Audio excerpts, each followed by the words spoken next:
Sebelum cikgu pergi pada pasal mitosis ni, kita nak kira dulu macam mana nak kira kromosom.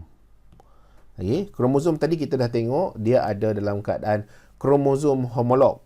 Yang awal-awal tadi kromosom homolog, iaitu dia pair, dia berpasang antara kromosom paternal dengan kromosom maternal. Dia berpasang ni mesti daripada ciri yang sama, iaitu kalau bahagian jin tu adalah untuk telinga, bahagian jin sebelah lagi mesti untuk telinga, tak boleh berbeza. Kalau berbeza dipanggil sebagai non-kromosom homolog atau bukan kromosom homolog. Dia ada berapa pasang semua? Ada 23 pasang semua. Pasangan yang 23 akan menentukan ciri anak tu jantan pula, lelaki atau perempuan. Sekarang ni kita nak tengok, kalau dekat kita sel tadi ada pula kita panggil sebagai kromatin. Kromatin kenapa? Sebab dia mempunyai kromosom tu bentuk berbenang halus panjang. Kemudian dekat fasa S kita tak panggil dah kromatin. Kita panggil dia kromatik kembar. Jadi dah nama kromatik kembar pula. Dia dekat mana? Dekat fasa S. Okey. Jadi dia ada banyak bentuk dia lah. Jadi sekarang kita nak tengok macam mana nak kira bilangan kromosom. Jadi contohnya kita ada berbenang halus panjang 1. Kita ada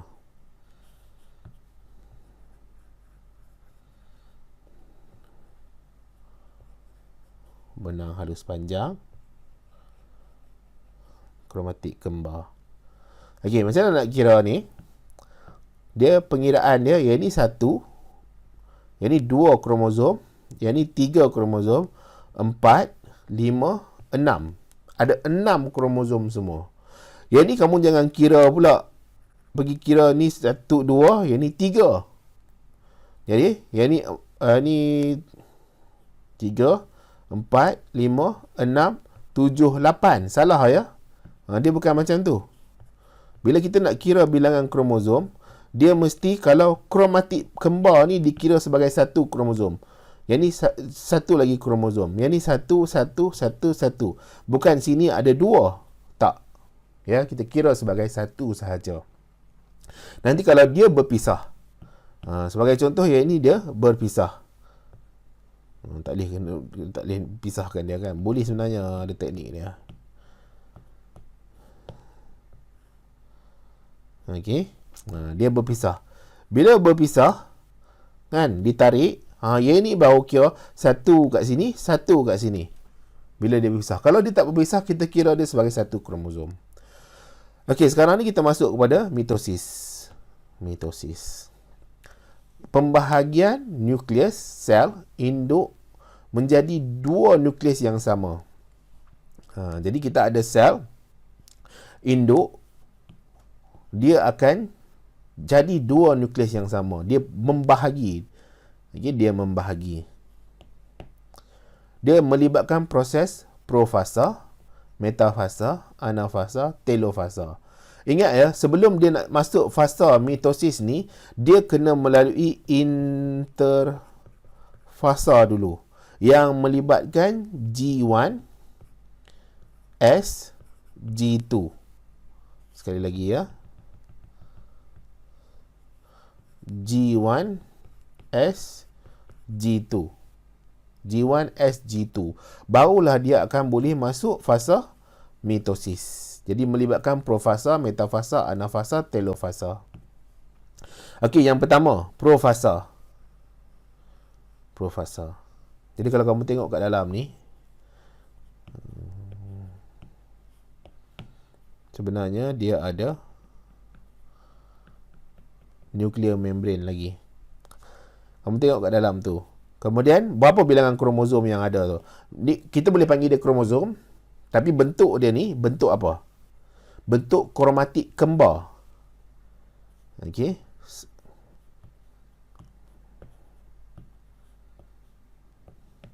Satu ni, 1 kromatit. Satu lagi, 1 kromatit. Jadi, hubungan antara dua ni adalah kromatit kembar. Jadi, ada berapa kromosom semua dalam nukleus ataupun dalam sel ni? Ada 1, ada 2, ada 3, ada 4 saja nukleus. Kamu jangan kira ni sebagai 5, 6, 7, 8. Tak. Dia ada 4 saja kromosom ya. Okey. Kita tengok pada profasa, apa berlaku di profasa. Di dalam nukleus, kromatin memendek dan menebal. Jadi dipanggil kromatin, ataupun kamu sebut dia kromatik beradik pun boleh. Okey. Struktur kromosom dapat dilihat dengan mikroskop. Okey. Struktur kromosom sekarang ni dapat dilihat dengan mikroskop.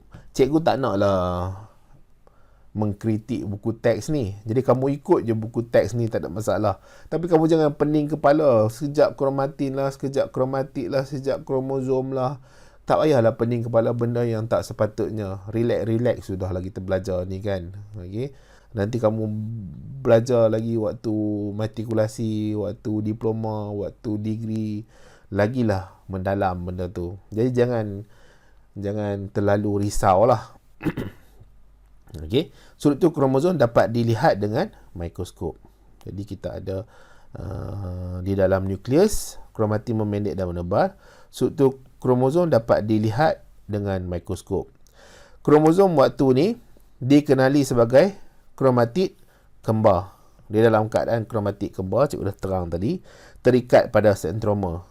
Membran nukleus terurai. Jadi yang nampak tak warna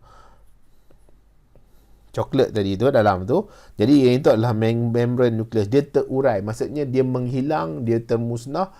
Okey, untuk ada tindak balas pada kromosom tadi. Pada waktu yang sama nukleolus menghilang. Jadi kamu kena ingat balik yang bab yang kedua tu, cerita tentang organel-organel, tentang semua yang ada di dalam nukleus, di dalam sel. Okey, nukleolus tu adalah salah satu fungsi dia menghasilkan ribosom. Jadi nukleolus ni akan menghilang. Centriole. Ni centriole. Akan bergerak ke kutub yang bertentangan. Dia akan bergerak ke kutub yang bertentangan. Gentian gelendung terbentuk. Okey, gentian gelendung terbentuk. Ni gentian gelendung. Okey, gentian gelendung terbentuk. Kemudian kita ada metafasa.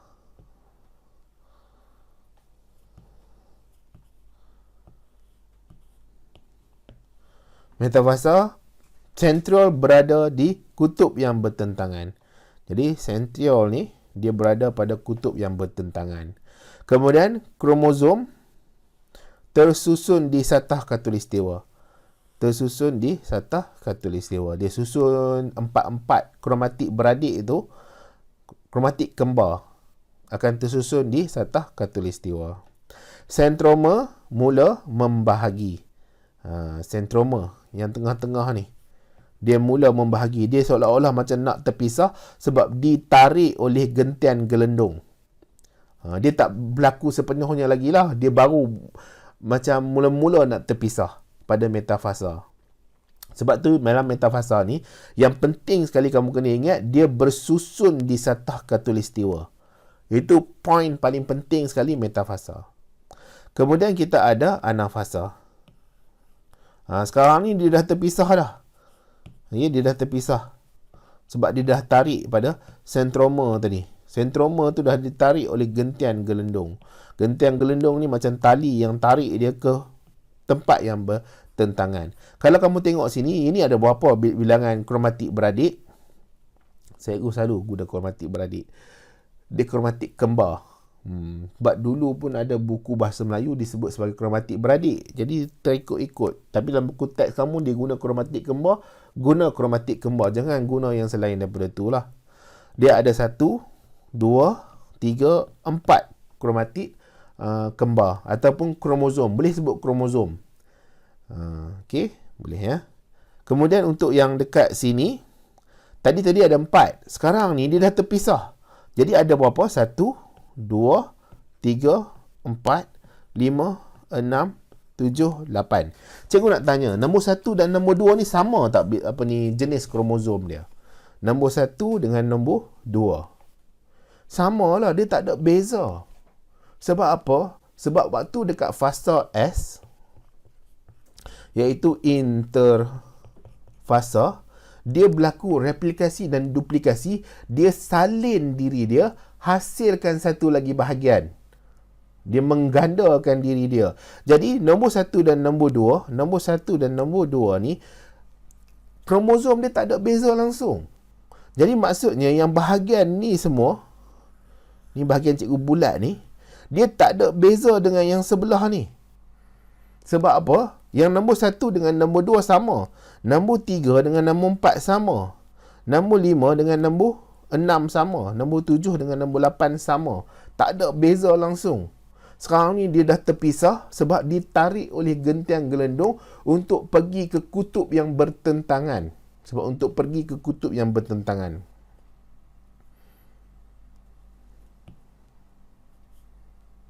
Okey, jadi sentromere membahagi dua. Jadi sentroma membahagi dua. Bahasa Inggeris dia panggil sentromere. Tu kadang-kadang cikgu punya sebutan tu minta maaf lah ya. Bila bercampur-campur ni susah jugalah. Okey. Kromatik kembar pisah. Kromatik kembar pisah. Gentian gelendung memendek dan kecut. Ni gentian gelendung memendek dan kecut. Kromatik kembar tarik ke kutub sel yang bertentangan. Okey. Fasa terakhir kromatik sampai ke kutub sel. Fasa terakhir.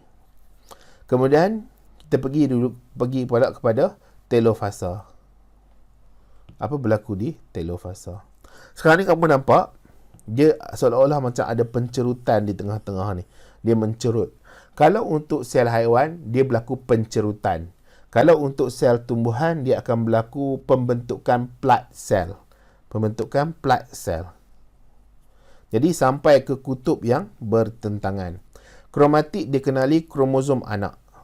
Jadi sekarang ni kromatik ni dia panggil kromosom anak. Dia tak panggil dah kromosom. Tak panggil kromatik. Sebab dia bukan dalam keadaan kromatik lagi.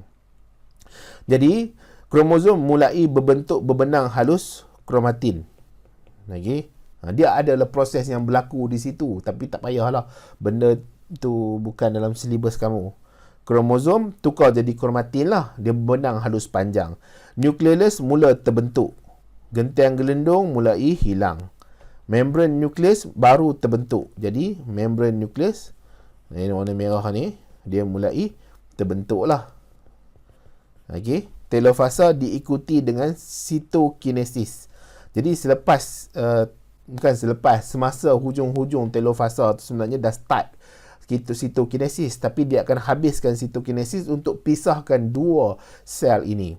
Cikgu nak tanya, sini contohnya bahagian sel A, sini B. A dengan B sama tak sel dia?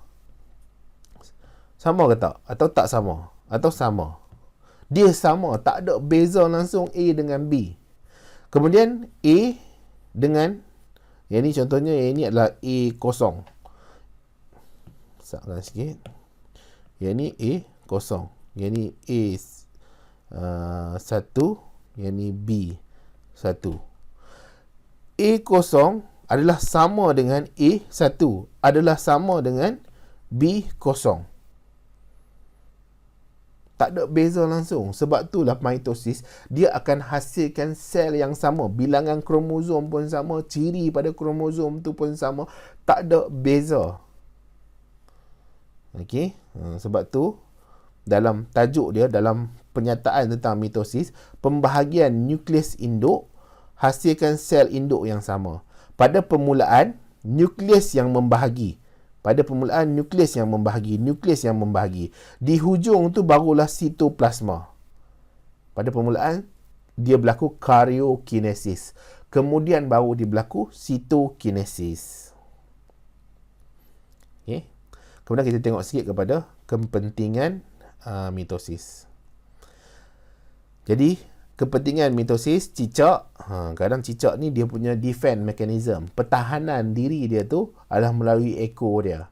Jadi kalau ada pemangsa ni orang lah, organisma yang makan cicak ni, dia nak tangkap cicak lari kan. Jadi dia tangkap ekor dulu. tangkap ekor tu terputus. Dia dapatlah makan ekor tu, tapi dia tak makan cicak yang bahagian kepala badan dia tu. Sebab bila dia dapat ekor tu, dia akan terus makan ekor tu lah. Cicak dapat selamatkan diri. Kemudian Hydra. Hydra ni, kamu boleh Google search lah Hydra tu apa kan. Jadi dia boleh hasilkan individu baru melalui penunasan tunas. Kemudian manusia pula, kalau kecederaan, dia nak ganti sel yang rosak. Kamu jalan-jalan, tiba-tiba terjatuh, luka bahagian lutut. Jadi luka tu disebabkan oleh hentakan tisu atau sel pada tar jalan.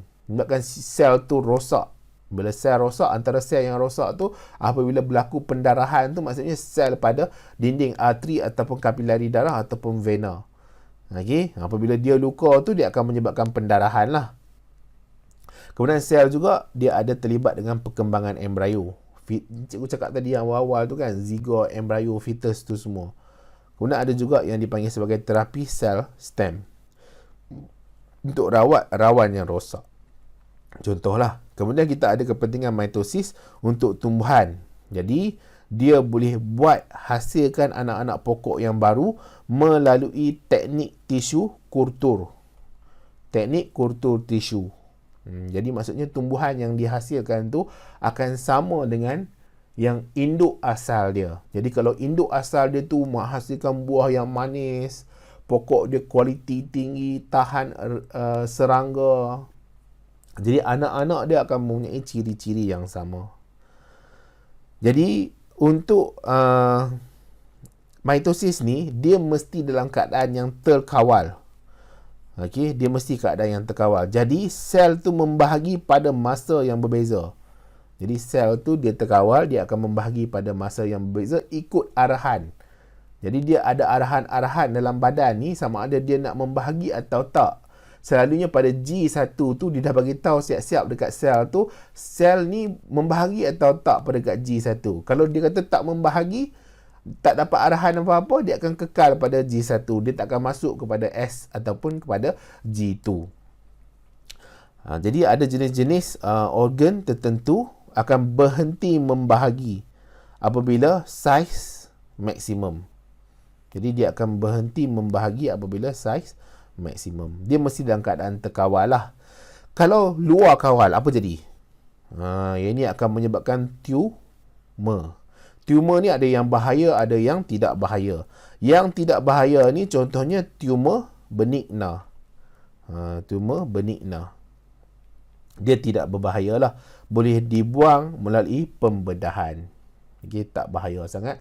Dia tumor benigna ni di satu kawasan saja. Jadi pergi jumpa doktor, doktor ambil pisau dia tu. Teknologi pembedahan sekarang dia hebat kan. Okay. Kadang-kadang dia hasilkan luka yang sangat-sangat sedikit saja. 3-4 hari dah elok balik. Walaupun dah buat pembedahan. Tapi ada jenis tumor ni dia bahaya. Sebab apa? Dia boleh merebak. Yang dipanggil sebagai tumor malignan. Malignan. Juga tak pastilah ejaan dia macam mana ya. Lebih kurang macam tu lah. Malignan. Yang ini akan menyebabkan kanser. Sebab apa? Tumor ni, dia berlaku pada satu tempat. Sel yang kena tumor tu, dia boleh pergi masuk ke dalam salur darah. Dia akan memberi kesan kepada kawasan-kawasan tubuh badan yang lain. Jadi bahayalah. Dia boleh merebak dan memusnahkan sel yang normal. Ada lagi lah penerangan dia secara mendalam. Jadi kalau nak cerita saja tentang kanser ni, susah lah. Okay. Jadi, kita ada faktor yang menyebabkan tumor ni boleh berlaku. Kanser ni boleh berlaku. Antaranya adalah radiasi. Radiasi ni hasil daripada sinar X, sinar gamma, sinar ultra ungu. Kemudian ada bahan kimia. Faktor dia bahan kimia contohnya datang daripada tar, tembakau. Kemudian ada faktor karsinogen. Contohnya formaldehyde, benzina. Ada juga faktor genetik. Memang keluarga dia tu boleh dikatakan senang nak kena kanser sebabkan faktor genetik. Akhir sekali bakteria dan virus. Jadi ada bakteria-bakteria yang bila dia masuk dalam tubuh badan, dia boleh menyebabkan, merangsang sel tu menjadi sel kanser. Okay, dan menyebabkan tumor malignan. Ni ada contoh dalam buku teks bagi tumor tu macam mana dia merebak. Jadi dekat dalam breast untuk yang perempuan lah, dia ada tisu glandula. Tisu glandula ni dia terlibat dalam penghasilan susu lah. Jadi tumor ni dia ada satu yang jenis malignan ni. Jadi bila dia ada satu tu, dia pergi merebak, memberi kesan kepada sel yang tepi dia, glandula yang lain. Kemudian dia merebak lagi. Jadi merebak banyak. Kemudian tumor tu dia malih masuk ke dalam salur darah. Bila dia masuk ke dalam salur darah, dia boleh merebak lah. Merebak ke dalam salur darah. Kemudian dia boleh, salur darah tu dia terlibat dalam salur limfa atau salur darah. Kemudian dia boleh pergi ke buah pinggang, dan buah pinggang pula terkena pula disebabkan oleh sel kanser yang asalnya daripada payudara. Sangat-sangat bahayalah sebab dia boleh masuk dalam salur darah, pergi merebak ke seluruh tubuh badan.